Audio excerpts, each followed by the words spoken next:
치매와 왕따. 충분히 자고 완만하게 깨어났을 때는 무슨 꿈을 꾸었는지 거의 생각나지 않았다. 아, 잘 잤다고 더는 늘어날 리 없는 키를 한껏 늘려 기지개를 켜는 느낌은 유년기의 행복감과도 비슷하여 포동포동 살이 찔 것 같다. 그러나 한밤중의 전화나 원인 모를 덜컹거림 때문에 느닷없이 잠이 달아났을 때는 얼핏 꿈과 현실이 분간이 안 될 정도로 꿈의 잔상이 뚜렷하다. 아마 중툭을 잘렸기 때문일 것이다.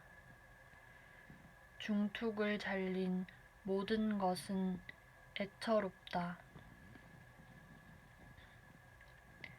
신기하게 이 나이에도 꿈속의 나이는 어리다. 고향집 뒤란이나 뒷동산에서 동무들과 놀기도 하고 고개를 넘고 넘어 꽃피는 산골, 깊고 깊은 다네를 뛰어넘기도 한다.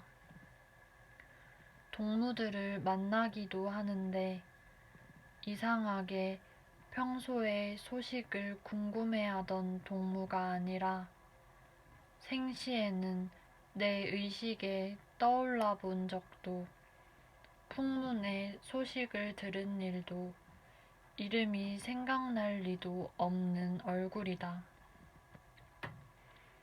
나는 꿈의 예시 기능을 별로 믿지 않기 때문에 꾸고 난 꿈이 흉몽인지 길몽인지 따져보는 일도 안 하지만 그렇게 소매를 스친 인연밖에 없는 일을 꿈속에서 생생히 보고 나면 내 의식을 나와는 별개의 깊이 모를 심연처럼 신비하게도 기분 나쁘게도 여기느라 잠을 아주 놓치고 만다. 내가 어린 계집애로 나오는 꿈 중 가장 행복한 꿈은 흰옷 입은 어른들이 집안에 잔뜩 모여서 음식을 장만하는 꿈이다. 무대는 역시 시골집이고 김장을 하는지 잔치를 하는지 채반을 든 사람들이 왔다 갔다 하기도 하고 부엌에서는 김이 무럭무럭 난다. 앞마당에다는 커다란 절구를 놓고 춤추듯이 신나게 떡방아를 찢는가 하면 부엌에서는 솥뚜껑마다 뒤집혀서 지글지글 부침개가 익기도 하고 솥뚜껑 꼭지 끝에서 이슬처럼 투명한 소주를 뚝뚝 떨구기도 한다. 큰 가마솥에서 순두부가 엉기는가 하면 방금 눌러놓은 따뜻하고 말랑한 두부를 안주 삼아 소주를 한잔 하던 숙모들과 동네 아줌마들이 내가 들여다보자 깜짝 놀라서 두부를 김치에 싸주며 알랑을 떨기도 한다. 다들 흰옷 입고 쪽진 여자들 중에는 엄마도 있고 할머니도 있고 고모, 숙모들도 있고 말도 안 되지만 시어머니, 시고모, 시이모도 있다. 그러나 나는 여전히 그들의 치마꼬리에 휩싸여 거치적대기도 하고 여기저기서 맛있는 것도 얻어먹으며 촐랑대는 계집애에 머물러 있다. 그런 꿈에서 깨어나면 한동안 나는 내가 어른 되고 늙어버렸다는 걸 전혀 깨닫지 못하고 물질 문명 이전의 소박한 풍요와 화목이 살아있던 농경사회에서 근심 없이 뛰놀던 계집애인 줄 안다. 그런 착각은 고단한 몸을 따뜻한 물에 담근 것만큼이나 편안하고 노근해서 현실감이 돌아오는 것도 완만하다. 생시가 아니라 꿈이었다는 걸 깨닫고 나서도 나는 꿈에 대한 미련을 못 버린다. 지금은 잘 생각나지 않는 콩을 갈아 소금섬 밑에서 떨어진 간수로 두부를 만든다든가 집에서 빚은 밀주를 증류해서 무색 투명하고도 독한 소주를 만드는 그 원시적인 방법을 좀 더 자세히 봐두지 못한 걸 안타까워하면서 꿈을 뒤집어 가지만 중요한 대목이 흐릿하게 가려있긴 꿈이나 맨정신 상태의 기억력이나 마찬가지이다. 그러나 꿈에 본 흰옷 입고 분주하게 음식을 차리고 절구질을 하던 이들의 모습은 방금 만나고 온 듯 생생하다. 그들은 현실적으로는 한자리에 있을 수 없는 이들이다. 내가 결혼하기도 전에 돌아가신 할머니하고 우리 시어머니하고 같이 앉아서 나물거리를 다듬는 일은 분명히 비현실적이다. 그러나 내가 꿈에 본 이들이 하나같이 이 세상 사람이 아닌 고인인 것에 생각이 미치면 그들이 저승에 같이 있다는 건 의심할 여지 없는 사실이 되고 만다. 내가 꾼 감미로운 꿈에 나타난 사람들이 하나같이 죽은 사람들이었다는 게 조금도 기분 나쁘거나 무섭진 않지만 내가 정을 주고 좋아한 사람들이 이승보다는 저승에 더 많은 게 내 나이의 현실이구나 싶은 깨달음은 비수처럼 섬뜩하다. 내가 보고 온 것이 저승에서의 그들의 현재 모습이라고 여기는 건 아니지만 저승에서 그렇게 지내고 있다고 해도 나쁠 것 없다고 생각한다. 그들은 지옥에 떨어질 만큼 나쁜 짓을 하지도 않았지만 천당 가려고 유난을 떨지도 않았다. 신의 눈으로 봐서 벌을 줄 것도 상을 줄 것도 없는 중생들이 다만 귀엽고 측은하여 이승에서 가장 즐겨 하던 짓을 계속하며 지내도록 내버려 두지 않았을까. 먼저 간 사람들이 지옥불에서 신음하고 있다고 해도 끔찍한 노릇이지만 깃털처럼 가볍고 화려한 비단옷 입고 황금 기둥을 한 궁전에서 사시장철 시들지도 바래지도 않는 꽃밭을 거닐고 있다고 해도 안 어울리기는 마찬가지다.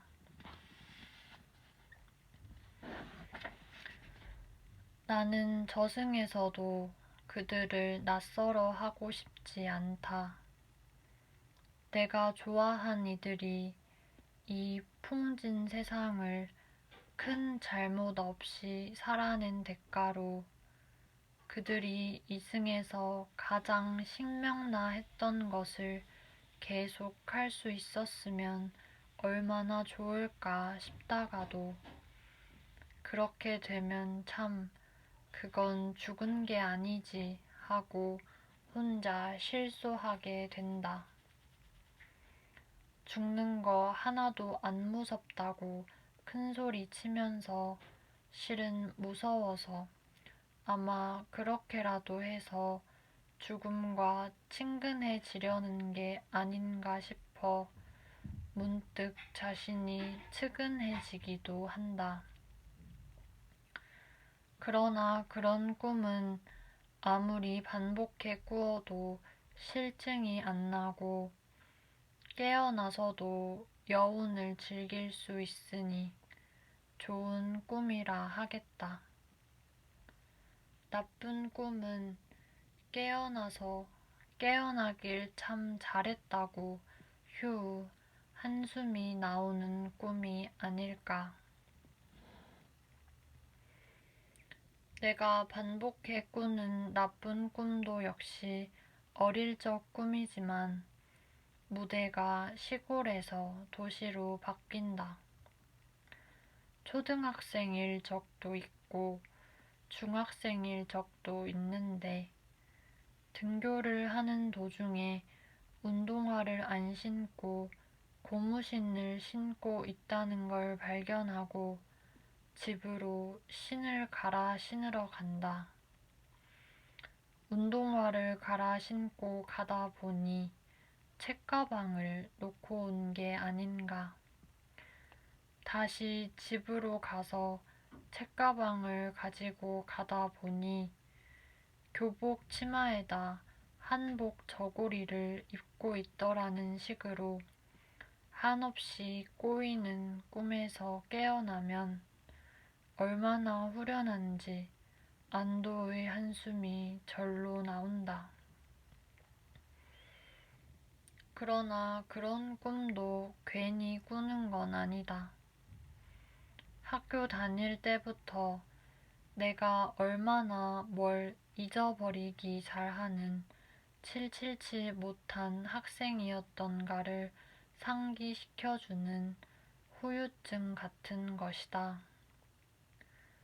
운동화 대신 고무신을 끌고 가다가 집으로 돌아와 갈아 신고 가느라 지각을 한 적도 실제로 있었고, 체육 시간에 부르마 안 갖고 가기, 재봉 시간이나 가사 시간에 준비물 안 갖고 가기는 단골 메뉴여서 안 잊어버리고 챙겨가는 날엔 가다가 길에서 떨어뜨리기라도 할 것 같아 몇 번씩을 확인을 하느라 잊어버리고 가서 야단을 맞는 것보다 더 피곤했다.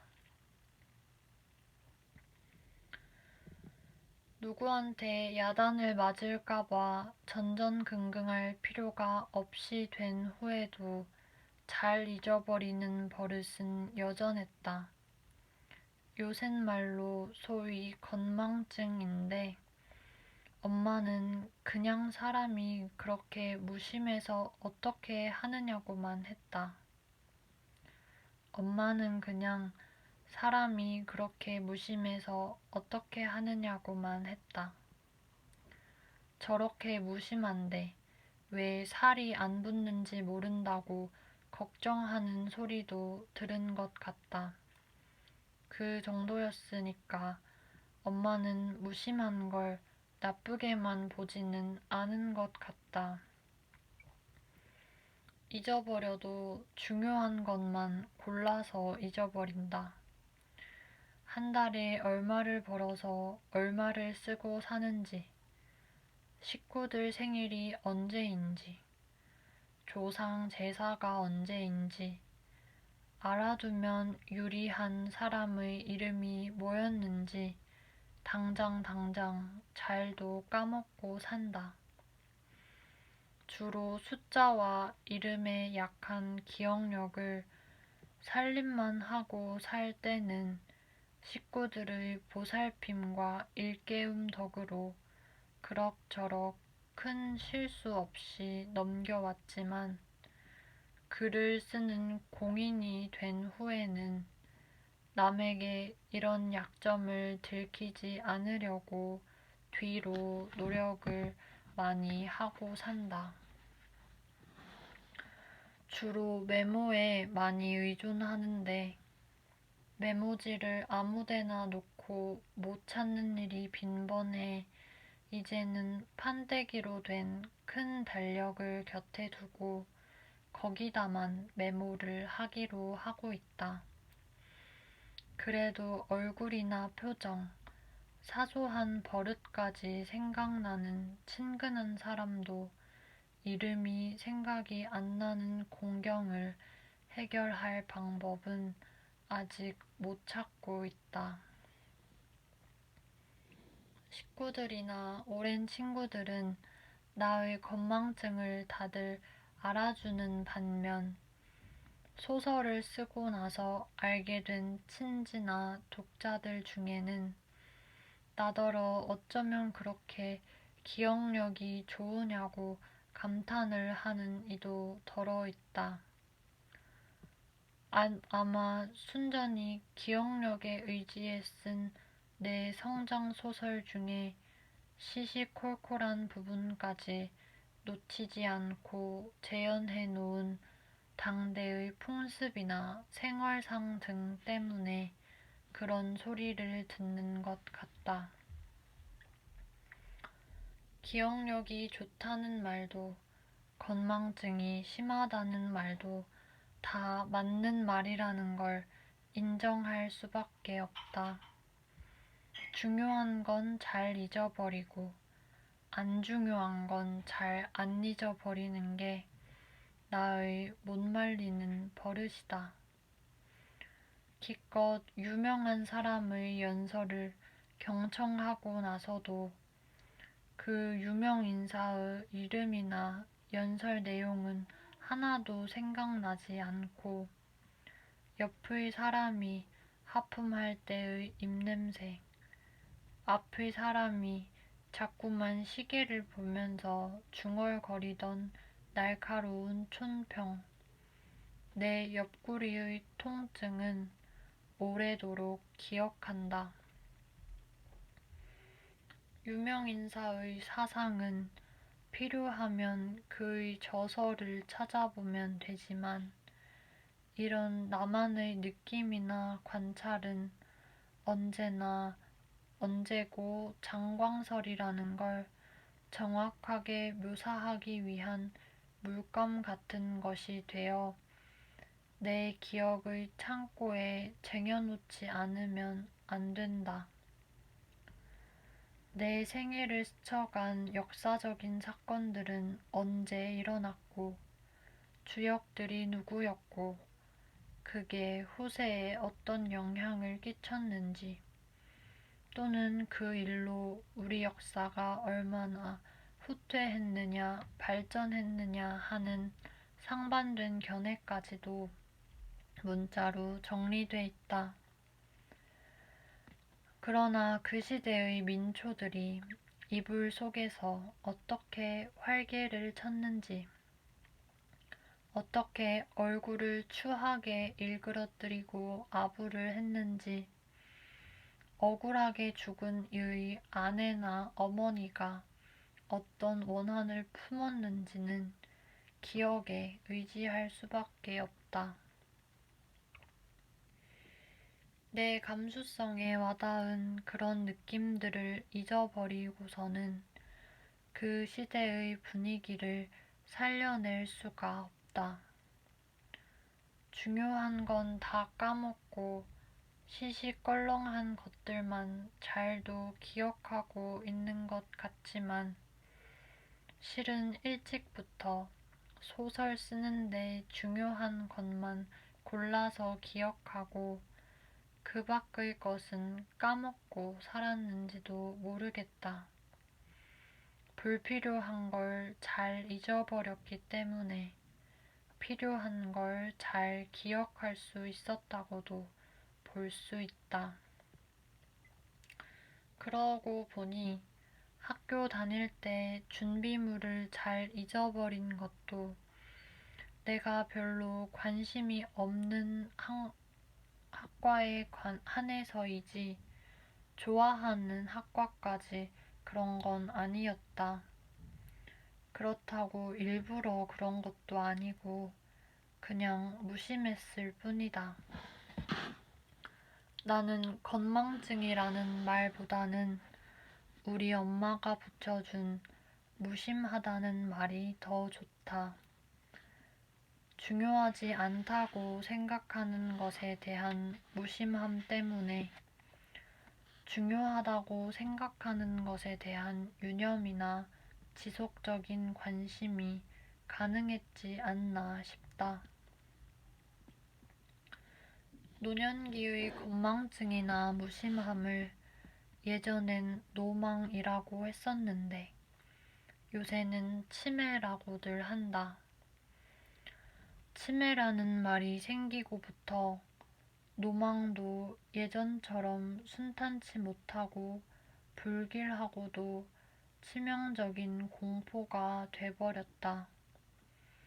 중년층도 건망증에 의한 실수가 몇 번만 거듭되면 주위에서는 물론 본인까지도 대뜸 치매라는 자가 진단을 내리려 든다. 절대로 치매에 안 걸릴 것 같은 저명 인사나 꼬장꼬장한 친척 노인들 중에서까지 치매에 걸렸다는 소식이 하도 빈번하게 들리니 암과 치매는 죽기 위한 필수가 아닌가 싶기도 하다. 두 가지 중 하나를 택할 수 있다면 암에 걸리고 싶다고 할 만큼 치매는 본인이나 가족이 다 두려워하는 병이다. 치매라는 말이 생겨나기 전에는 노망을 죽기 전에 정신이 서서히 몽롱해지는 상태 정도로 여겨 그다지 겁을 내지 않았다. 병이 먼저 생기고 나서 병명이 생긴 게 아니라 병명이 생겼기 때문에 덩달아서 병이 생겨난 게 아닌가 싶은 생각까지 들 지경이다.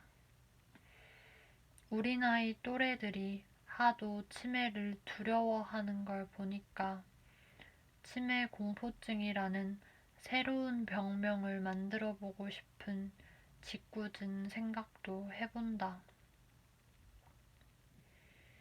내가 치매 공포증을 이기는 방법은 지금보다 더 똑똑해지려고 노력하는 게 아니라 나는 어렸을 때나 소녀 시절에도 뭘 잊어버리기 잘하는 똑똑지 못한 아이였다는 걸 안 잊어버리는 일이다. 병은 아니지만 왕따라는 말도 그 말이 유행함으로써 그런 풍조가 걷잡을 수 없이 확산되는 고약한 유행어가 아닐까 싶다. 학년이 올라가고 학교가 바뀌는 신학기가 될 때마다 혹시 왕따가 될까봐 전전긍긍하는 건 본인뿐 아니라 엄마들이 더 한 것 같다.